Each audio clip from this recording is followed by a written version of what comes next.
Эшил кайран СССРден жаңы эле бөлүнүп, Кыргызстан эгемендүүлүктү алгандан кийин өзүнүн валютасына, өзүнүн акчасына тагыраагы биздин сомубузга ээ болгонбуз. 93-жылдан кийин мына ушул 1 сомдукта мына ошондо илгери кагаз болчу, эсиңиздерде болсо керек. Бул 1999-жылы чыгарылган акча экен.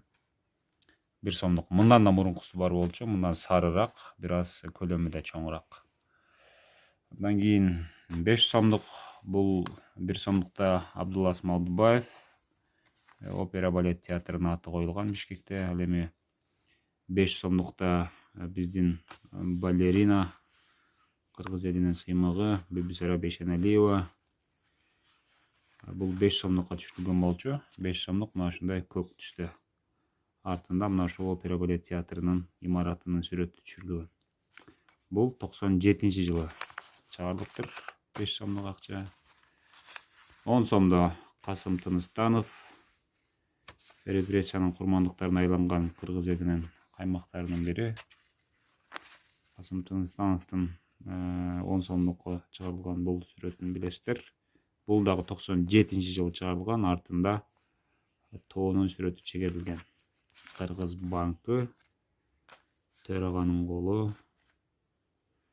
Эсиңиздерде болсо керек бул дагы. Так, бул 20 сом. Бул кыргыз элинин дагы бир жалкар инсаны Тоголок Молдо.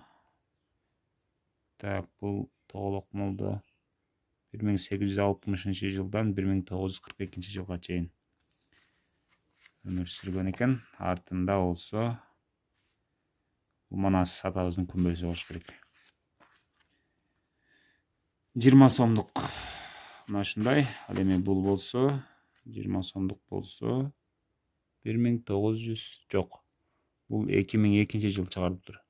Бул дагы жаңыланган версиясы болчу 20 сомдуктун. Мындан мурунку 20 сом бир аз башкачараак болчу. Ал эми 10 сомдук 97-жылы чыгарылган. Так, андан кийин 50 сом.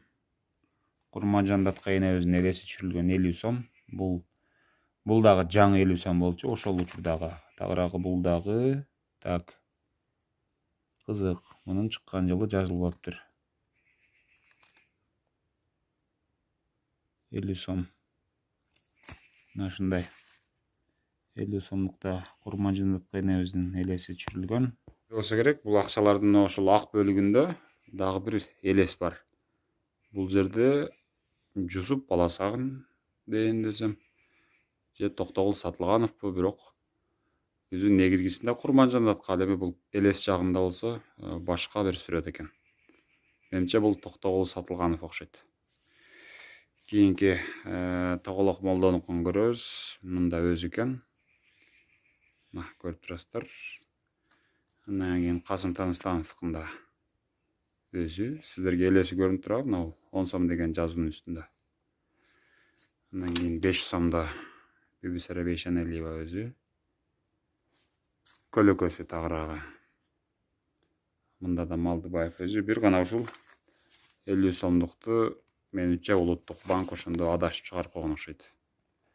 Буйртма бергенде же ошол жакта жасагандар ушундай ката жасап койгонду айтор. Мына ушундай. Бул видеону эмнеге тарттың деп сурашыңыздар мүмкүн катталуучулардын арасында. Мен болгонум мына ушул эски акчаларды сиздерге эстетип коеюн дедим. Эгерде сиздер дагы балким ушундай мурунку сом акчаларды коллекция кылып жыйган болсоңуздар, кимде канча сомдуктар бар, комментарийге жазсаңыздар болот.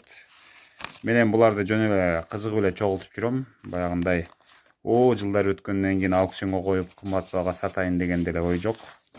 Болгону бул мындайча айтканда антиквариат буюмга айланат го дейм барып.